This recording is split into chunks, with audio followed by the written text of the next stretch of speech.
Vasanth TV ரசிகர்களுக்கு வணக்கம். இன்னைக்கு நம்மளுடைய சினிபூத்துல சினிமா பத்தின பல விஷயங்களை பார்க்க போறோம். கீர்த்தி சுரேஷ் அப்படின்னு சொன்னோன்னே எக்கச்சக்கமான படங்கள்ல அவங்க நடிச்சிருக்காங்க. சரி, தமிழ்ல இவங்களை ரொம்பவே பிடிக்கும் அப்படின்றது தெரிஞ்சதுதான். ஆனா ஹிந்தியில இவங்க படம் பண்ண போறாங்க அப்படின்னதும் எல்லாருக்கும் ஒரு பெரிய ஷாக் இருந்துச்சு. அப்படிதான் பேபி ஜான் அப்படின்ற திரைப்படம் ரிலீஸ் ஆச்சு ரீசெண்டா.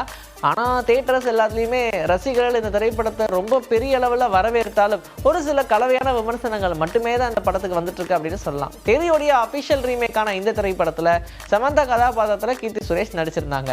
எல்லாருக்கும் ரொம்ப பிடிச்சது அவங்களுடைய கதாபாத்திரம்.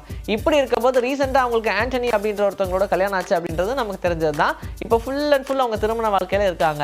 ஆனா இதனால அவங்க சினிமால இருந்து விலக போறாங்க அப்படின்ற மாதிரியான செய்தி இப்ப காட்டுத்தீயா பரவிக்கிட்டு இருக்கு. ஆல்மோஸ்ட் எந்த நடிகையா இருந்தாலும் சரி, அவங்க கல்யாணம் பண்ணாங்கன்னா உடனே அவங்க சினிமா விட்டு விலக போறாங்க அப்படின்ற மாதிரி ஒரு இன்ஃபர்மேஷன் வரும். ஆனா இவங்களுடைய கையில திண்டுக்கல் ரீட்டாவா இருக்கட்டும், கன்னி வெடியா இருக்கட்டும், இந்த மாதிரி நிறைய திரைப்படங்கள் கைவசம் வச்சிருக்காங்க. ஆனா இவங்களுடைய கையில ரிவால்வர் ரீட்டாவா இருக்கட்டும், இல்ல இன்னொரு பக்கம் கன்னி வெடி, இப்படி நிறைய படங்களை கைவசமா வச்சிருக்காங்க. அதனால மேபி இவங்க இந்த படங்கள்லாம் முடிச்சுட்டு ஃபிட் பண்றதுக்கான சான்ஸ் இருக்கு அப்படியும் நம்ம எடுத்துக்க முடியாது. காரணம் என்னன்னா, நிறைய நடிகைகள் இப்படிதான் கல்யாணம் பண்ணுவாங்க. ஆனாலும் அவங்க நடிக்கிறவங்க நடிப்பாங்க. ஆனா என்னமோ தெரியலப்பா, இப்பதான் அவங்க ரொம்ப ரொம்ப பீக்ல, அதாவது ஹிந்திக்கு தேவையான ஒரு ஃப்ளேவர்லாம் படம் பண்ணணும்னா அதுக்கு நம்ம எப்படி ரெடி ஆகணும் அப்படின்ற மாதிரி அவங்க ஃபுல்லாக ரெடி ஆனாங்க. ஆனால் சட்டுன்னு அவங்களுக்கு கல்யாணம் ஆனதும் இப்போ திடீர்னு பேக் அடிக்கிறாங்களே அப்படின்ற மாதிரி அவங்களுடைய ஃபேன்ஸ் எல்லாம் ஒரு பக்கம் யோசிக்க ஆரம்பிச்சிருக்காங்க. ஆனால் என்ன நடக்குது அப்படின்றத நம்ம பொறுத்து இருந்தால் பார்க்கணும்.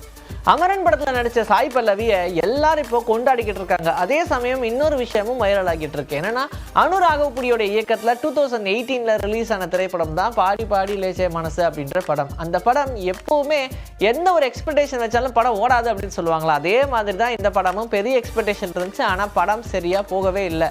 இதன் காரணமா வசூல்ல பெரிய அடி. இந்த படம் 8 கோடி ரூபாய் மட்டுமே தான் வசூல் அடிச்சது. ஸோ இப்படி இருக்கும்போது படத்துல பெரிய அளவில் இன்வெஸ்ட்மெண்ட் பண்ணியிருந்தாங்க. ஆனா 8 crores மட்டும் தானே வசூல் அப்படின்னு நிறைய பேர் ஆனாங்க. அதுல மெயினா சாய் பல்லவியும் ரொம்ப பெரிய டிசப்பாயின்மெண்ட் ஆயிட்டு அவங்க என்ன சொல்லிட்டாங்கன்னா, எனக்கு பேலன்ஸ் பண்ண வேண்டாங்க, கிட்டத்தட்ட 40 லட்ச ரூபாய் பேலன்ஸ் பண்ண வேண்டியது இருக்கு, எனக்கு வேண்டாங்க அப்படின்ற மாதிரி சொல்லிட்டாங்களா, சாக்ரிஃபைஸ் பண்ணிட்டாங்க. ஸோ அதுக்கப்புறமா தான் தெலுங்கு சினிமால பெரிய அளவில் இவங்களுக்கு கொடி கட்டி பறக்க வேண்டிய நிலைமை வந்துருச்சு. ஏன்னா ஆல்ரெடி இப்படி யாருமே சாக்ரிஃபைஸ் பண்ண மாட்டாங்க, ஒரு நாள் பணம் தரன்னு சொல்லுவாங்க. ஆனா இப்படி சாய் பல்லவி சொன்னதும் இந்த விஷயம் காட்டுத்தீயா பரவிதா தொடர்ச்சியா அவங்களுடைய வளர்ச்சிக்கு இது ஹெல்ப் பண்ணிருக்கு அப்படின்ற மாதிரி சொல்றாங்க. ஸோ இந்த ஒரு விஷயம் இப்ப ட்ரெண்ட் ஆகிட்டு இருக்கு அப்படின்னு சொல்றாங்க.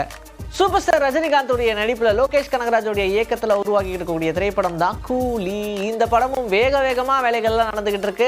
படத்தை 70% ஷூட் எல்லாம் கம்ப்ளீட் பண்ணியாச்சுப்பா அப்படின்ற மாதிரி இப்போ சூப்பர் ஸ்டார் கிட்ட இருந்தே தகவல் வந்ததும் எல்லாரும் பயங்கர குஷியில் இருக்காங்க. ஏன்னா பெரிய அளவில் மாஸ் 2025ல நிறைய படங்கள் எக்ஸ்பெக்ட் பண்ணப்படுது. அதுல ஒரு முக்கியமான படம் தான் இந்த கூலி திரைப்படம். கண்டிப்பா இந்த திரைப்படம் பெரிய அளவில் சாட்டிஸ்ஃபை பண்ணும். ஏன்னா இதுல நிறைய சாக்ரிஃபைஸ் இருக்கு அப்படின்ற மாதிரி சொல்றாங்க. எக்கச்சக்கமான உழைப்பையும் இந்த திரைப்படத்துல போட்டிருக்காங்க.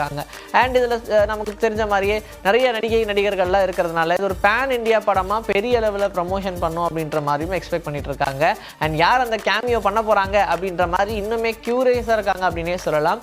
டீம் மட்டும் கிடையாது, ரசிகர்கள் எல்லாருமே ஒவ்வொரு இன்ஃபர்மேஷனையும் வெளியே சொல்லணும் அப்படின்னு நினைக்கிறாங்க. பட் இருந்தாலும் வேண்டாம் அப்படின்னு மறைக்கிறாங்க. அதனாலேயே இன்னும் எந்த ஒரு பெரிய இன்ஃபர்மேஷனும் வெளியே வராமல் இருக்கு. கூடிய விரைவில் அது வரும். அதனால நம்ம எல்லாரும் சந்தோஷப்படுவோம் அப்படின்றத எக்ஸ்பெக்ட் பண்ணலாம். டொவினோ தாமஸ், வினய், த்ரிஷான்னு நிறைய நடிகர்களுடைய நடிப்பில் ஐடென்டிட்டி அப்படின்ற ஒரு படம் உருவாகி இருக்கு. ஸோ இந்த படத்தை பற்றி நமக்கு ஆல்மோஸ்ட் தெரிஞ்சது தான். மெடிக்கல் கிரைம் மையமாக வச்சு தான் இந்த படத்தையே எடுத்திருக்காங்க. இப்படி இருக்கும் போது இந்த படத்துக்கு இப்போ UA சான்றிதழை கொடுத்துருக்காங்க. படம் வரக்கூடிய 2ஆம் தேதி ரிலீஸ் ஆக காத்துட்டு இருக்கு. எல்லாருமே இந்த படத்துக்கு ஒரு பெரிய எக்ஸ்பெக்டேஷன் வச்சிருக்கிறதுக்கான ரீசன் என்னன்னா, த்ரிஷாவை இப்படி நாம பார்ப்போம்னு எதிர்பார்க்கலாம், இப்படி ஒரு கேரக்டர்ல பார்ப்போம்னு எதிர்பார்க்கலாம். அந்த மாதிரி ஒரு கேரக்டர்ல ரொம்ப நாள் கழிச்சு நடிக்கிறாங்க அப்படின்ற மாதிரி சொல்றாங்க.